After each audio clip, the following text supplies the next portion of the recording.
Nearly a decade after they wed there, Prince William and his wife, Catherine, returned to Westminster Abbey for an emotional visit.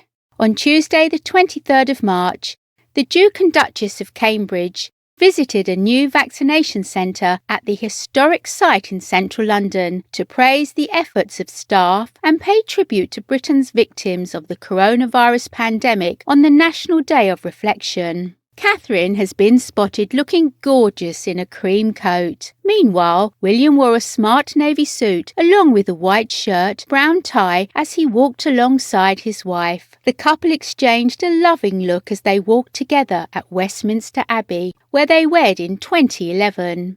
Wearing face masks, the couple's private moment of reflection took place in the shrine of St Edward the Confessor, where they stood in silence with the Dean of Westminster, the Very Reverend Dr. David Hoyle, before the Dean delivered a series of short prayers.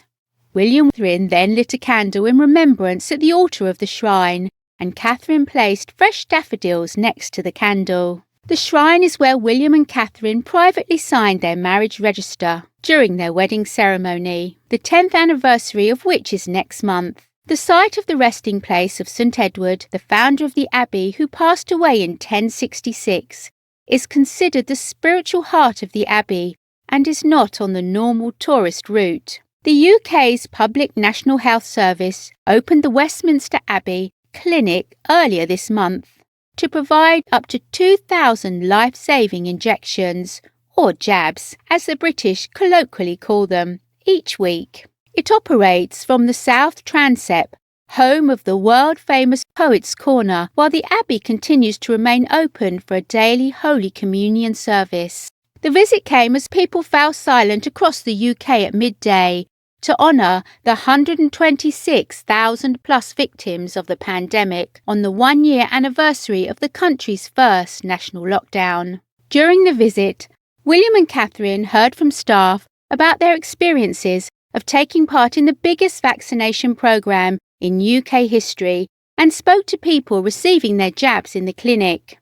William joked, as he gets jabbed a lot, as he told one vaccination team that he and his wife Catherine have not had their vaccines yet. He said, "I'm a while away yet until I get mine, but you're getting there pretty fast, so it won't be long."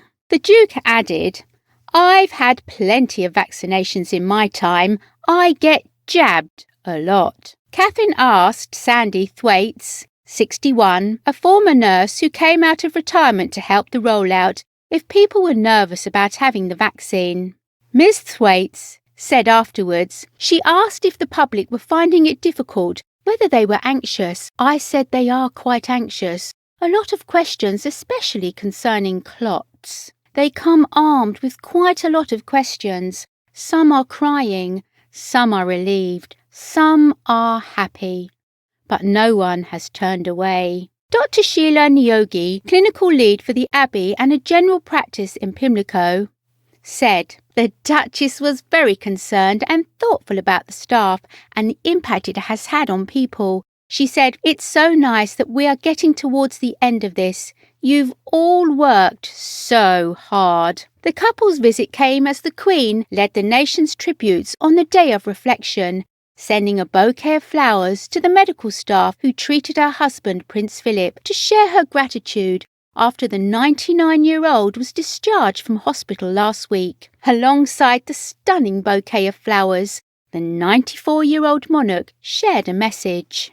It read, "As we look forward to a brighter future together, today we pause to reflect on the grief and loss that continues to be felt by so many people and families, and pay tribute to the immeasurable service to those who have supported us all over the last year." The Prince of Wales also recorded a touching video message in support of Marie Curie's The National Day of Reflection. Charles, who is a patron of the charity, said, "We have all been inspired by the resourcefulness we have witnessed, humbled by the dedication shown by so many, and moved, beyond words, by the sacrifices we have seen. Whatever our faith or philosophy may be, Let us take a moment together to remember those who have been lost, to give thanks for their lives, and to acknowledge the inexpressible pain of parting.